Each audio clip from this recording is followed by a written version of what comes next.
या पाँच।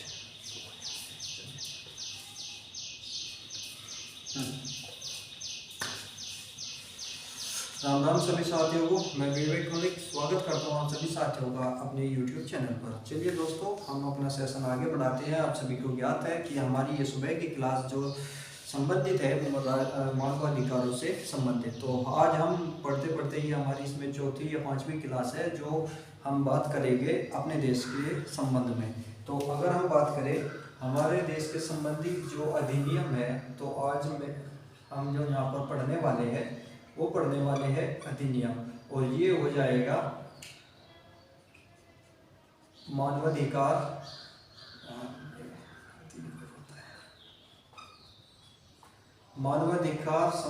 राष्ट्रीय मानवाधिकार संरक्षण अधिनियम।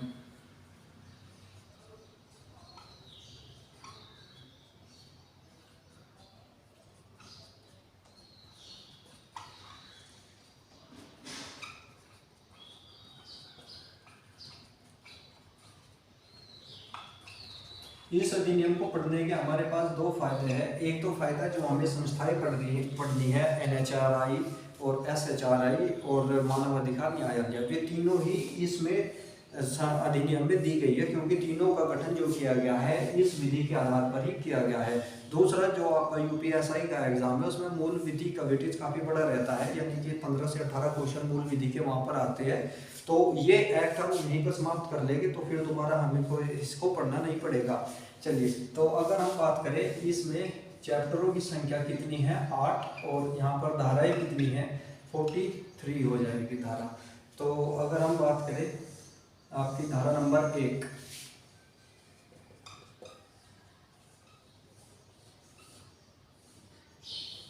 धारा 1 बात करती है नाम, विस्तार एवं परिवर्तनीय। अगर हम नाम की बात करें, ये हो जाएगा राष्ट्रीय मानवाधिकार संरक्षण अधिनियम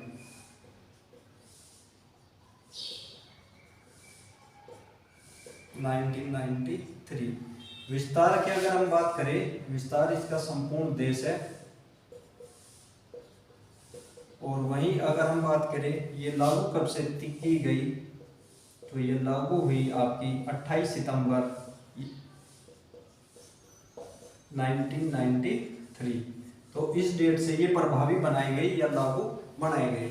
वहीं अगर हम बात करें इस कानून की धारा नंबर 2 जो बात करती है परिभाषा, अगर हम बात करें 2D में दी गई है मानवाधिकार की परिभाषा।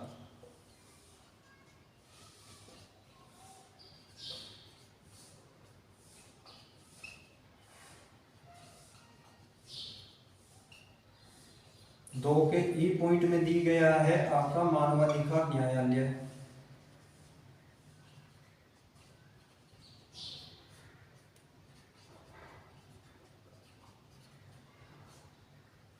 दो के एल पॉइंट में दिया गया है आपका लोक सेवक, यानी कि आयोग में कार्य करने वाले कर्मचारी। और एम में अगर हम बात करें आयोग द्वारा जारी करने वाली अधिसूचना की परिभाषा 2 के एम पॉइंट में दी गई है। तो ये कुछ है जो आपको याद रखना है। वही मानवाधिकार परिभाषा के बारे में हम बात कर चुके हैं। ये होती है आपकी जीवन, स्वतंत्रता, समानता एवं व्यक्ति की गरिमा से संबंधित अधिकार। व्यक्ति के गरिमा,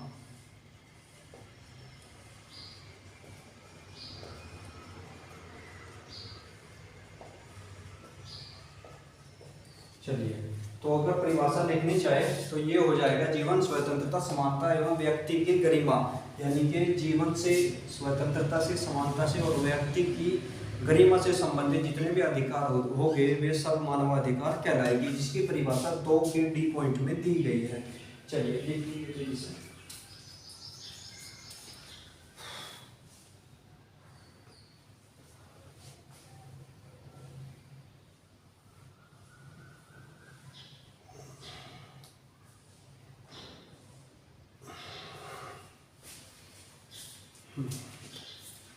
चलिए, अब आता है इस अधिनियम की सबसे महत्वपूर्ण धारा नंबर 3। तो धारा 3 की अगर बात करें,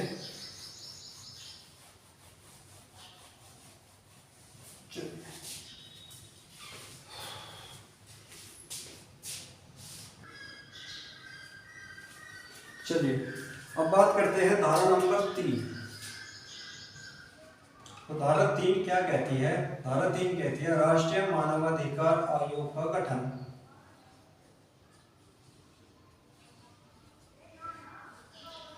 राष्ट्रीय मानवाधिकार आयोग का गठन।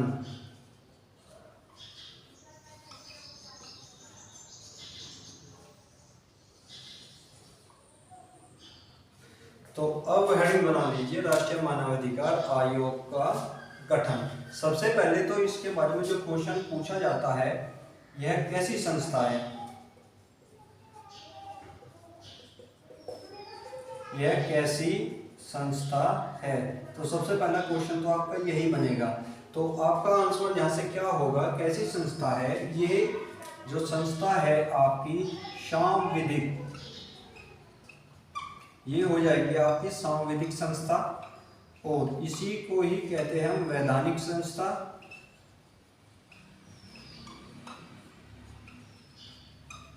और इसी को ही कहा जाता है संवैधानिकोत्तर संस्था,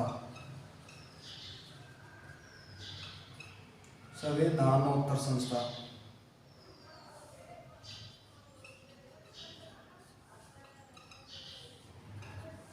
अर्थात इस सांविधिक संस्था और वैधानिक संस्था, इन दोनों का अर्थ क्या होता है? जिसका निर्माण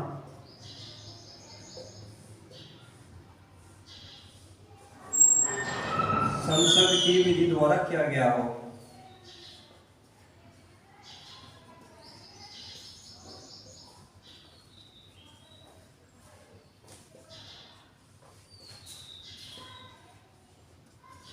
जिसका निर्माण संसद की विधि द्वारा किया गया हो, उसको कहते हैं हम सांविधिक संस्था।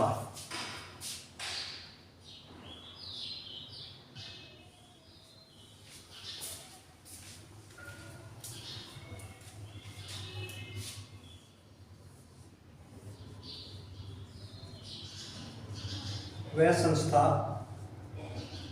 जिसका निर्माण संविधान से बाहर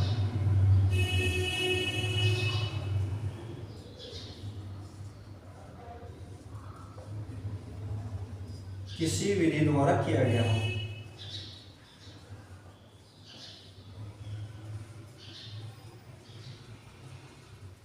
याद रखना, यह कैसी संस्था नहीं है? संवैधानिक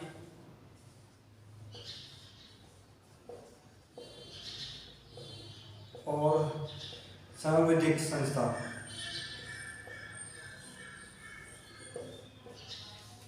जो डिफरेंस होता है मूलतः, अगर हम बात करें, ऑप्शन में आपको दो चीज मिलेगी, एक होगा सांविधिक और एक होगा संविधिक। ये जो दिया गया है संविधिक, इसका अर्थ होता है संविधान, ये संबंध रखता है संविधान से, और ये संबंध रखता है सांविधिक कानून से। तो आपका राइट आंसर ये होगा, न कि ये होगा।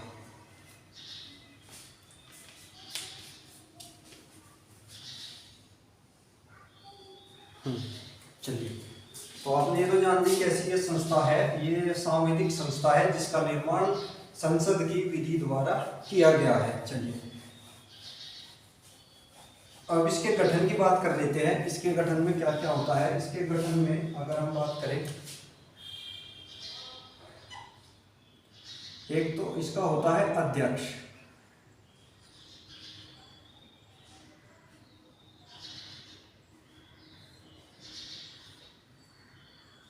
और अगर हम बात करें, इसमें नियुक्त किए जाते हैं पदहीन सदस्य,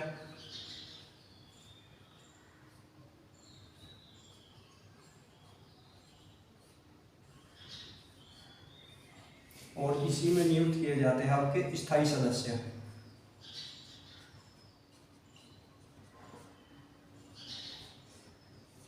तो अध्यक्ष कौन होगा? अध्यक्ष की अगर हम बात करें, अध्यक्ष होगा आपका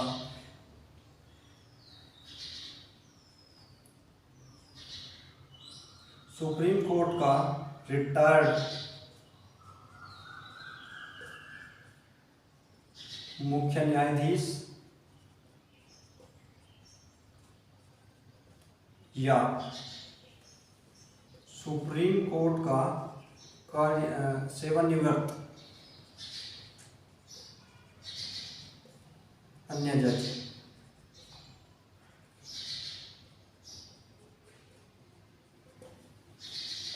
चलिए, अगर हम बात करें स्थायी सदस्यों की संख्या कितनी होती है? स्थायी सदस्यों की संख्या आपकी होती है 5, और सॉरी 2 और 1 3, 7 और 5 12, 5।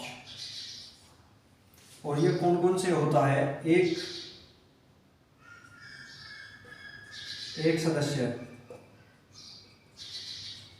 सुप्रीम कोर्ट का कार्यरत न्यायाधीश,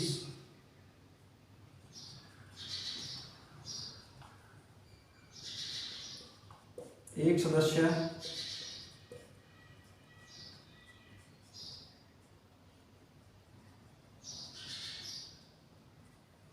किसी भी हाई कोर्ट का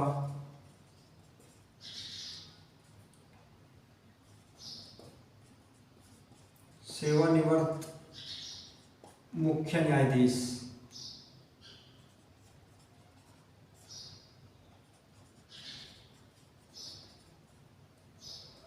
तो 2 तो सदस्य यहाँ पर हो गए। वहीं अगर अगले ये 3 सदस्य है, 2 + 1, ये होती है मानवाधिकारों का ज्ञान रखने वाले सदस्य।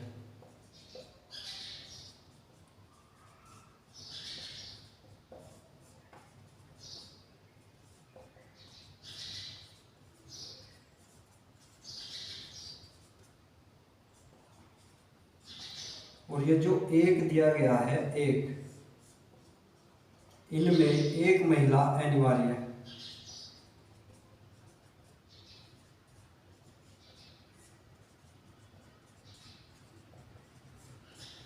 चलिए, अगर हम पदेन सदस्य की बात करें, पदेन सदस्य कितने होंगे?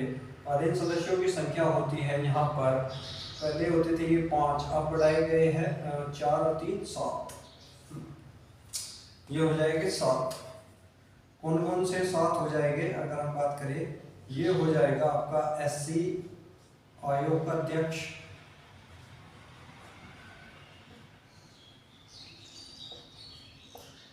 वहीं यहाँ पर आता है ST आयोग का अध्यक्ष,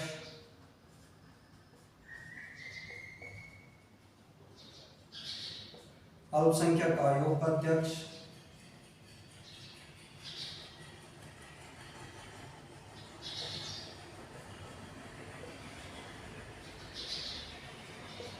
महिला आयोग का अध्यक्ष,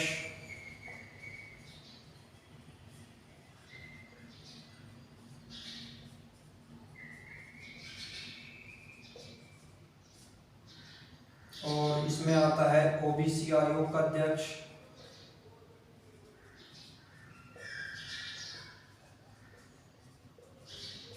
और इसी में आता है दिव्यांगजन आयोग का अध्यक्ष या विकलांगता आयोग जिसको कहते हैं।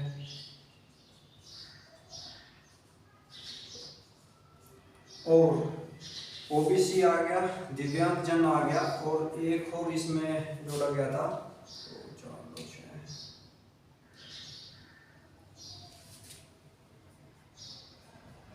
बाल संरक्षण आयोग का अध्यक्ष।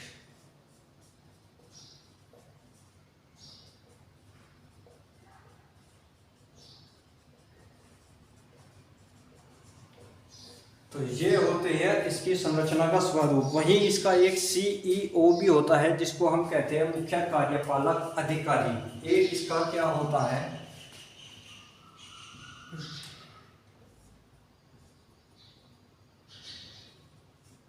मुख्य कार्यपालक अधिकारी। एक एक तो होता ही है, और इसको कहते हैं हम CEO।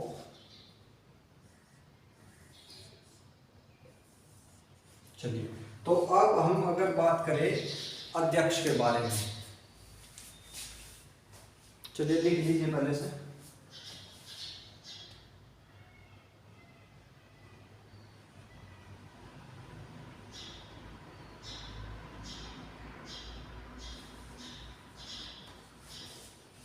चलिए, वहीं अगर हम बात करें अध्यक्ष कौन बनेगा, अध्यक्ष कौन बनेगा, अध्यक्ष बनेगा आपका सुप्रीम कोर्ट का रिटायर्ड या ऐसे कहते हैं रिटायर्ड को, सेवानिवृत्त, यानी कि जो अपनी सेवा से आजाद हो चुका हो, जिसने अपनी सेवा दे दी गई हो, अब वो रिटायर्ड हो गया है अपने पद से, तो वो उसका बनता था मुख्य न्यायाधीश, या जो ऑप्शन में लिखा हुआ है कि सेवानिवृत्त अन्य जज, यानी कि सुप्रीम कोर्ट का वह भी जज जो मुख्य न्यायाधीश नहीं था, लेकिन वो क्या हुआ, वहां पर जज का कार्य किया था सुप्रीम कोर्ट में, और वो रिटायर हो चुका है। तो इस प्रकार ये दोनों में से कोई भी अध्यक्ष बन सकता है।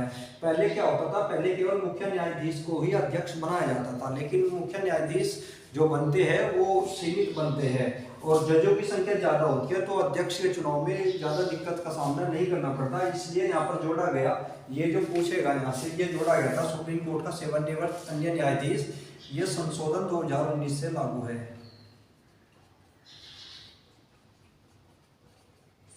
अगर हम पहले की बात करें तो 2019 से ही अन्य न्यायाधीशों को इसमें शामिल किया गया अध्यक्ष में। तो उससे पहले केवल मुख्य न्यायाधीश ही क्या होते थे, मुख्य न्यायाधीश ही यहाँ पर आपके अध्यक्ष बनते थे। वहीं पदेन सदस्य की संख्या 7 है, जबकि इसमें हम जानते हैं संशोधन 2019 में कितने थे। अगर हम बात करें 2019 से पहले,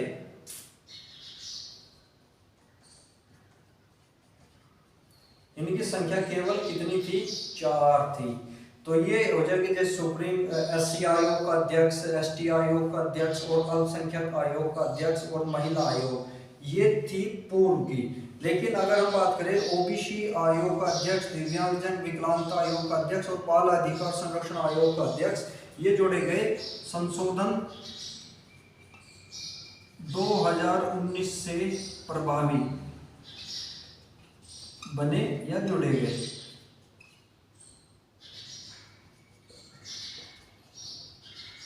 वहीं अगर हम बात करें स्थायी सदस्यों की संख्या 5 थी पूर्व 2019, यह पहले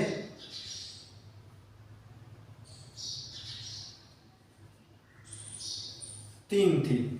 तो इसमें जो ये एक सदस्य कहां से आता है, सुप्रीम कोर्ट का कार्यरत न्यायाधीश, और लिख लीजिएगा से, और ये होता है या सेवानिवृत्त जज।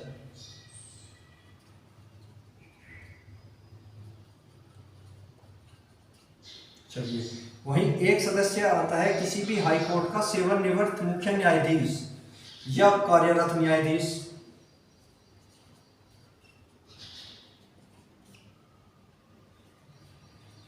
मुख्य न्यायाधीश।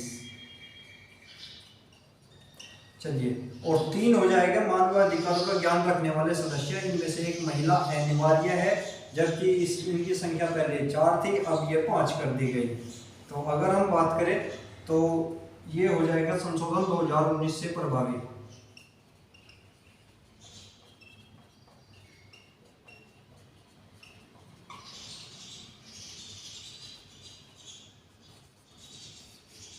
चलिए, और जो ये मुख्य कार्यपालक अधिकारी है, ये क्या होता है, केंद्र स्तर में यह हो जाएगा केंद्र स्तर पर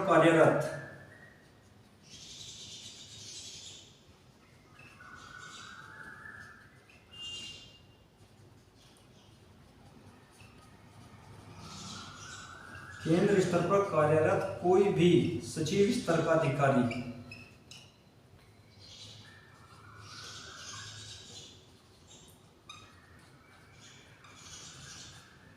और अगर हम बात करें वर्तमान में कौन हो जाएंगे, वर्तमान में ये हो जाएंगे भरत लाल इसके क्या है, CEO है। और ये कब से बने हैं, ये बने हैं 30 जून 2023 से। चलिए,